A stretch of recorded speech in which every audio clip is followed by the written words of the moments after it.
నమస్తే.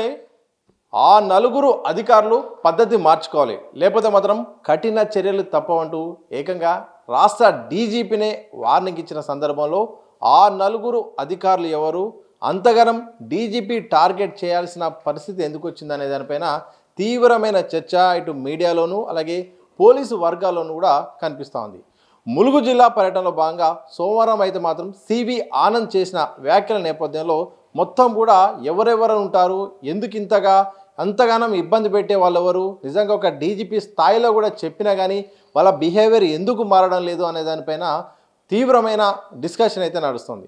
ఇదే సందర్భంలో ప్రధానంగా ములుగు పర్యటనలో ఆయన కామెంట్ చేసిన నేపథ్యంలో వరంగల్ జిల్లాకు సంబంధించిన కీలక ఆ పోలీస్ అధికారులే ఉన్నట్టయితే మాత్రం తెలుస్తుంది. ప్రధానంగా అయితే మాత్రం ములుగులో ఈ మధ్యకాలంలో అయితే మాత్రం ములుగు నియోజకవర్గంలో అయితే మాత్రం ఇటు ఇసుక రవాణాలో భాగంగా కొందరు పోలీసు అధికారులు రాజకీయ నాయకులకైతే మాత్రం సహకరిస్తున్నట్టు తెలుస్తోంది. ఇటు అధికార ప్రతిపక్ష నాయకులైతే మాత్రం ఒక సిండికేట్గా ఏర్పాటై చేస్తున్న ఈ యొక్క ఇసుక దందాకు ఎస్కాట్ లాగా ఆయా పోలీసులు వ్యవహరిస్తున్నట్టయితే తెలుస్తోంది. అయితే ఈ యొక్క అంశం అయితే మాత్రం ప్రధానంగా పోలీస్ శాఖకు చేరింది. ఇంటెలిజెన్స్ వర్గాల ద్వారా కూడా ఎవరు అధికారులు పెద్ద ఎత్తున ఇటు ప్రజల నుండి ఫిర్యాదులు రావడంతో ఇక తప్పనిసరి పరిస్థితుల్లో అయితే మాత్రం ఇక సీరియస్ యాక్షన్ తీసుకోవడానికి రాష్ట్ర డీజీపీ సిద్ధమవుతున్నట్టయితే తెలుస్తుంది.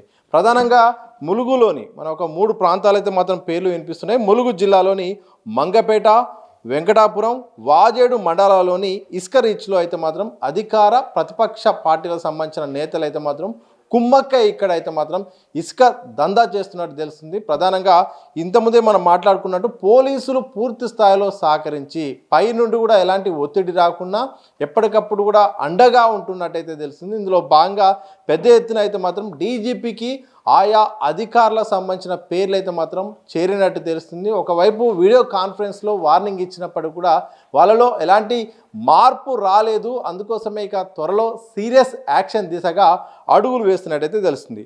ప్రధానంగా నకిలీ వే బిల్లులతో రోజుకు 2 నుండి 3 వేల వరకు అయితే మాత్రం లారీలు వెళ్తున్నా పట్టించుకోవడం లేదట. అలాగే ఒక్కో లారీకి కొంత అమౌంట్ ఫిక్స్ చేసి మొత్తం కూడా వాళ్ళ నుండి వసూలు చేస్తున్నట్టు తెలుస్తోంది. ఈ మామూలు మత్తులో పడిన అధికారుల చిట్టాను డీజీపీ ముందుగానే తెప్పించుకున్నారని కూడా ప్రస్తుతం అందుతున్న సమాచారం ప్రకారం అయితే స్పష్టమవుతుంది. ప్రధానంగా గోదావరి ఈ యొక్క పరిసర ప్రాంతాల్లో గోదావరి ముఖ్యంగా ఇసుక రీచ్లు అయితే ఎక్కడైతే ఉంటాయో అక్కడైతే మాత్రం ప్రధానంగా పోలీసులు కీలక ఆ పోస్టింగ్ల కోసం అయితే మాత్రం పైరవీలు చేసుకొని డబ్బులు కూడా ఇచ్చి మరి అక్కడ పోస్టింగ్ వేసుకుంటున్నారట. అంటే అక్కడ ఆదాయ మార్గాలు ఎక్కువగా ఉండడంతో ఆ ప్రాంతాలే కావాలంటూ రాజకీయ నాయకుల నుండి కూడా ఒత్తిడి చేసుకొచ్చి మరి కూడా అక్కడ జాబ్ వచ్చేలాగా చేసుకుంటున్నాం. ఆ తర్వాత పెట్టిన పెట్టుబడికి తిరిగి రాబట్టుకునే సందర్భంలో అయితే మాత్రం నకిలీ బిల్లుల్ని ప్రధానంగా చాలా వరకు ట్రిప్పులు వెళ్తున్నప్పటికీ కూడా వాటిని కూడా లెక్కలోకి తీసుకోకుండా వదిలేస్తున్నారటైతే తెలుస్తుంది. ఇది ఇక పెద్ద చిన్న స్థాయి నుండి ఒక స్థాయికి చేరుకున్న తర్వాత పెద్ద ఆందోళనలు అలాగే ఫిర్యాదులు రావడంతో డీజీపీ ఇక సీరియస్ కావాల్సిన పరిస్థితి వచ్చిందంటే ఏ స్థాయిలో ఇక ఇసుక సంబంధించిన దాంట్లో అధికారులు ఉన్నారో అర్థమవుతుంది. అయితే లిస్టు కనుక చూస్తే మాత్రం 2 సిఐలు ఒక ఎస్ఐ అయితే మాత్రం ఇందులో భాగమైనట్టయితే మాత్రం ప్రస్తుతం అయితే మాత్రం తెలుస్తోంది. వీళ్ళైతే మాత్రం పూర్తి స్థాయిలో ఇటు సహకరిస్తున్నారు. దానిలో భాగంగా హైదరాబాద్లోని ఒక కార్పొరేషన్ చైర్మన్ అలాగే అధికార పార్టీకి సంబంధించిన కొంతమంది నేతలు కూడా ఇందులో భాగమైనట్టు కూడా వార్తలు వినిపిస్తున్నాయి. అయితే ఇదే అంశం పైన మాత్రం ములుగు జిల్లాలోని లా అండ్ ఆర్డర్ చూసే అధికారులు అయితే మాత్రం వెంటాడుతుంది. త్వరలో మరి వీళ్ళపై కఠిన శిక్షలు ఉండే అవకాశం ఉన్నట్టయితే మాత్రం వినిపిస్తోంది. విఆర్ తీసుకుంటారా లేకపోతే మరి వాళ్ళు ఆటోమేటిక్గా వాళ్ళు ఏమైనా అరెస్ట్ అవుతారా లేదా ఇంకేమైనా క్రమశిక్షణ చర్యలు తీసుకుంటారా లేదా అనే దానిపైన అయితే మాత్రం ఆయా అధికారులకైతే మాత్రం టెన్షన్గా మారింది. ఎవరు ఆ నలుగురు అనే దానిపైన ఒక్కొక్కరు మాట్లాడుకుంటున్నారు. మేమేనా, మా పేరు ఉండబోతుందా అనే దానిపైన మాత్రం పోలీసు అధికారులు కూడా ఒక భయం అయితే కనిపిస్తోంది. ఎందుకంటే ఒక స్వయాన ఒక రాష్ట్ర డీజీపీనే మాట్లాడుతూ ఒక నలుగురు అధికారులు మాకు సహకరించడం లేదు, తలనొప్పిగా మారారు, అసలుకు ఎంత చెప్పినా వినడం లేదు, వాళ్ళపైన అయితే మాత్రం ఇక ఫోకస్ చేస్తాం, త్వరలో చర్యలు తీసుకుంటామని చెప్పాల్సిన పరిస్థితి ఉందంటే ఏ స్థాయిలో అధికారులు అయితే మాత్రం ఇంకా వినట్లేదో అర్థం కాని పరిస్థితి కనిపిస్తోంది. నిజంగా వాళ్ళ వెనక ఏమైనా పెద్ద రాజకీయ శక్తులు ఏమైనా ఉన్నాయా?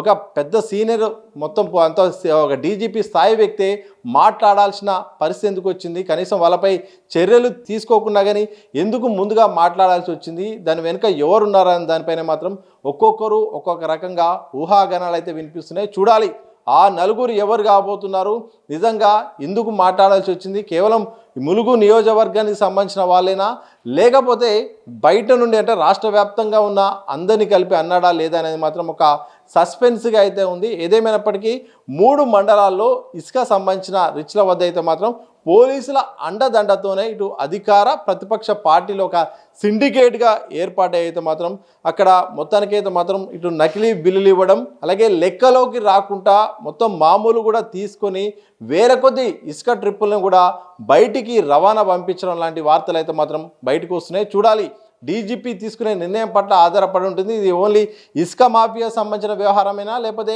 రాష్ట్ర వ్యాప్తంగా పెను సంచలనంగా మారి అందులో భాగమైన కీలక పోలీసు అధికారిదా లేదా అనేది మాత్రం ఇక డీజీపీ తీసుకునే నిర్ణయాలు తీసుకునే చర్యలను బట్టి అయితే మాత్రం ఆధారపడి ఉంటుంది.